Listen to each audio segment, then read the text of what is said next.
Ante todo, un cordial saludo. Mi nombre es Carlos Raúl Figuera Colina, estudiante del régimen especial de pasantía. Vengo a exponer sobre mi trabajo de investigación que trata de la obligación de manutención como un derecho fundamental de los niños, niñas y adolescentes.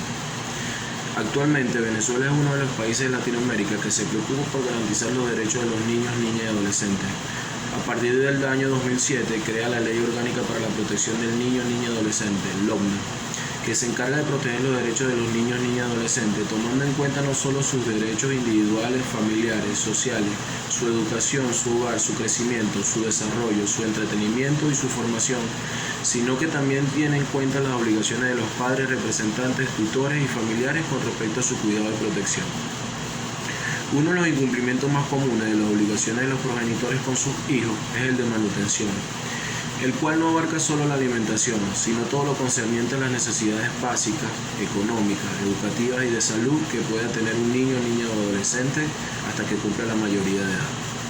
Este es el caso cuando existen rompimientos en los matrimonios o separación de las parejas y las mismas tienen hijos en común, donde el proceso de separación incluye el pago de manutención u obligación alimentaria para la protección de los niños, para la protección de los derechos de alimento de los niños, niñas y adolescentes, que en ocasiones esta situación se ve complicada por el hecho de que los padres no cumplen con la manutención que les ha sido impuesta. En 1939 se inicia en Venezuela la legislación sobre los alimentos de menores de edad,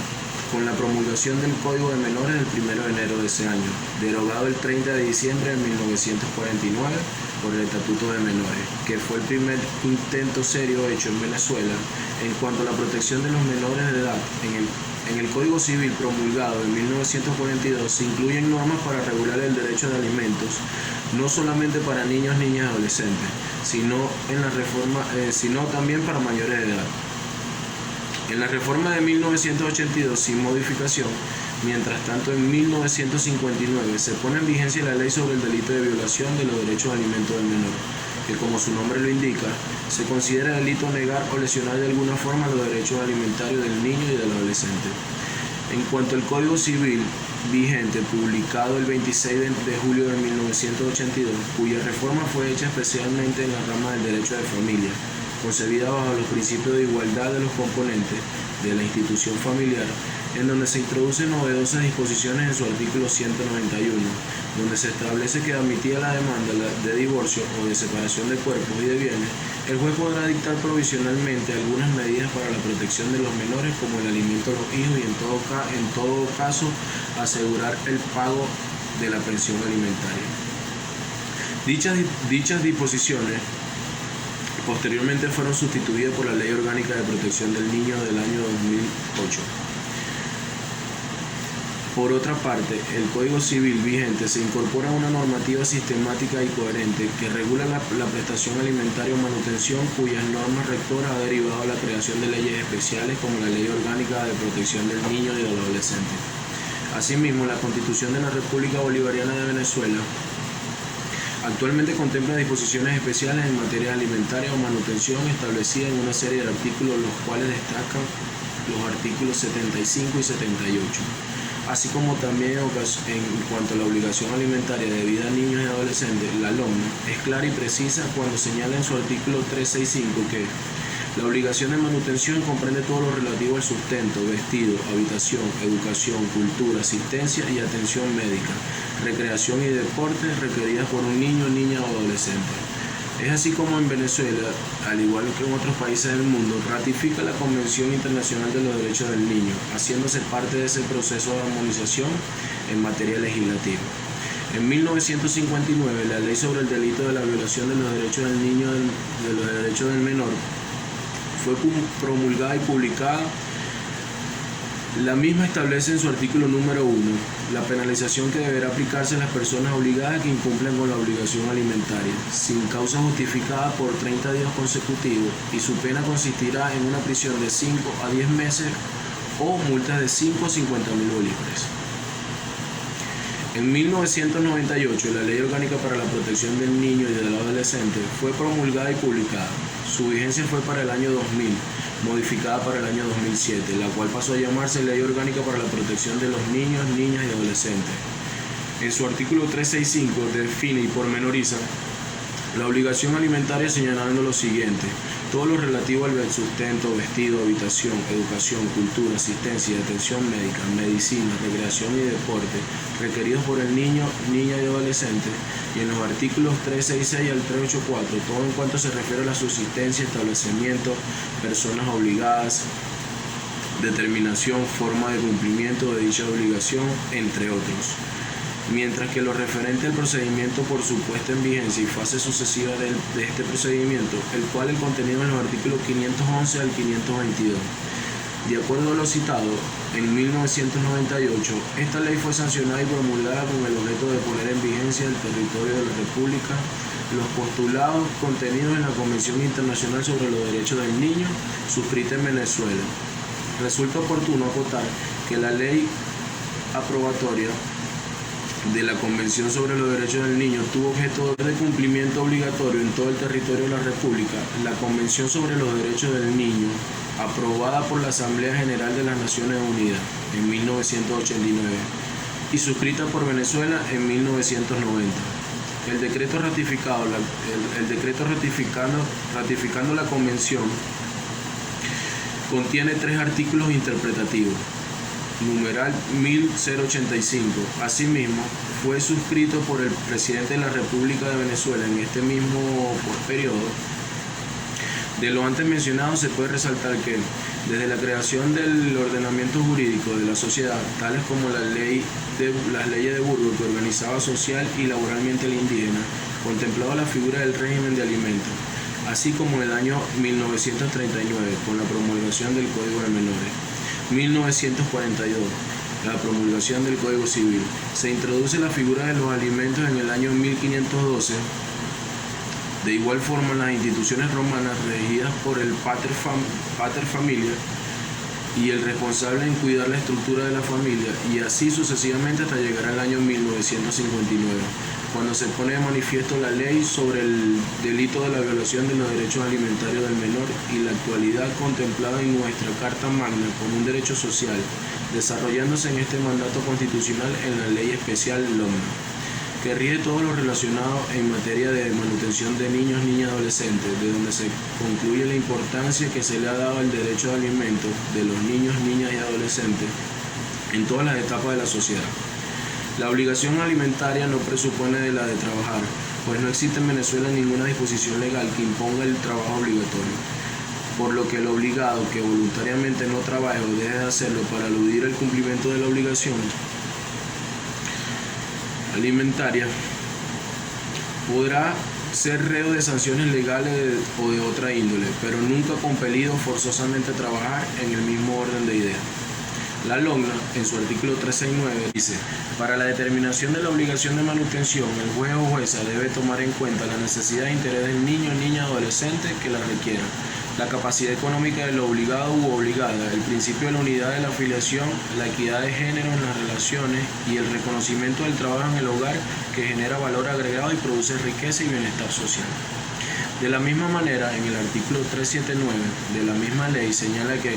las cantidades que deben cancelarse por conceso de obligación alimentaria al niño, niña, adolescente son créditos privilegiados y gozan de preferencia sobre los demás créditos privilegiados establecidos por otras leyes. De lo antes expuesto puede destacarse que para que exista la obligación de manutención necesariamente debe existir ciertas condiciones, siendo una de ellas la necesidad del beneficiario, niña o niño, el vínculo parental que deben estar legalmente comprobado entre el obligado alimentario hacia los niños, niñas, adolescentes beneficiarios, y que el obligado alimentario en esta capacidad económica con su patrimonio de cumplir con esta obligación de carácter intransmisible. Con respecto a la extinción de la obligación alimentaria, es preciso distinguir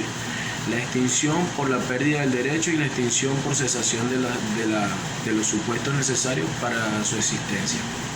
En efecto, se señala en el artículo 378 de la norma que la obligación de pagar los montos adeudados por concepto de manutención prescribe a los 10 años. Sucesivamente, en el artículo 383 es judem.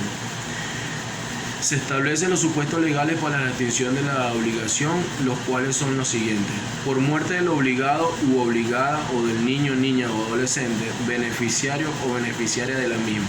por haber alcanzado la mayoridad, el beneficiario o la beneficiaria, excepto que padezca de discapacidades físicas o mentales que le impiden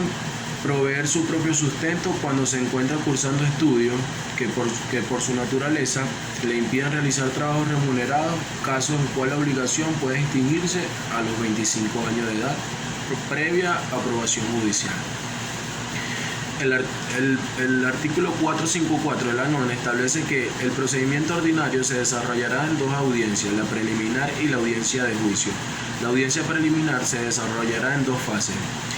La admisión de la demanda, una vez decretada, se realizará con el despacho saneador ordenándose la corrección mediante auto motivado, indicándole un plazo para ello, lo cual no excederá ni de 5 días. En este mismo auto de admisión se ordenará la notificación,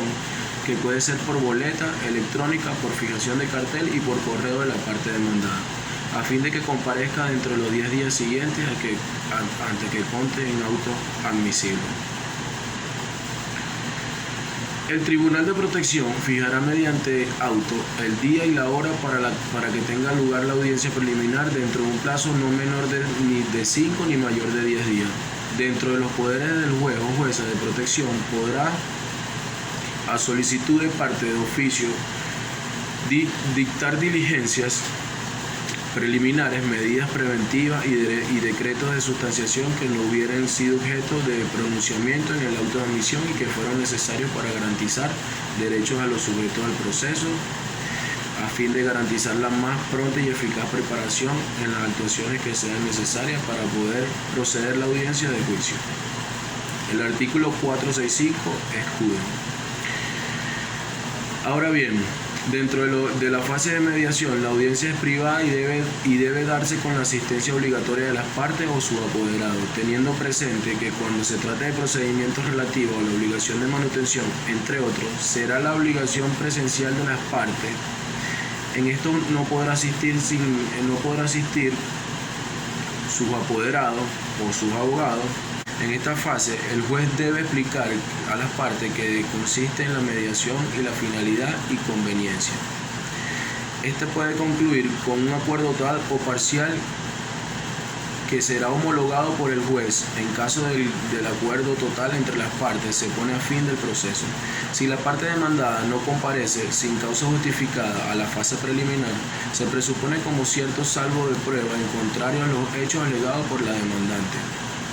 excepto aquellas materias donde no procede la confesión ficta. El artículo 473 de la norma contempla la iniciación de la fase de sustanciación. Esta debe ser fijada por el juez en un auto expreso, el día y la hora de su inicio, dentro de un plazo no menor de 15 días ni mayor de 20, a que conste en el expediente la culminación de la fase de mediación en los casos en los cuales no fue posible conciliar dentro de los 10 días siguientes a la conclusión de la mediación. La parte demandada debe consignar un escrito de contestación a la demanda de forma oral. El juez oirá las intervenciones de las partes, tendrá presente en todo momento que garantice el derecho a la defensa y que no haya quebrantamiento de los derechos constitucionales. Deberá revisar los procedimientos si la parte demandante o demandada no hacen acto de presencia sin causa justificada. Se deberá continuar hasta cumplir la finalidad. Artículo 477 es iure. Una vez culminada la etapa de sustanciación, comienza la audiencia de juicio. Esta audiencia es pública, salvo las excepciones previstas en la ley, siendo precedida por el juez de juicio, quien explicará a las partes en qué consiste la audiencia. Asimismo, tendrá presente que cuando el procedimiento trate de la obligación de manutención, las partes harán acto de presencia en forma personal. En la oportunidad de la decisión del juez, lo hará el mismo acto expresando en forma oral con el dispositivo de la sentencia y publicación en un extensivo dentro de los 5 días siguientes a la celebración de la audiencia de juicio. Espero le haya gustado mi exposición. Gracias por su tiempo.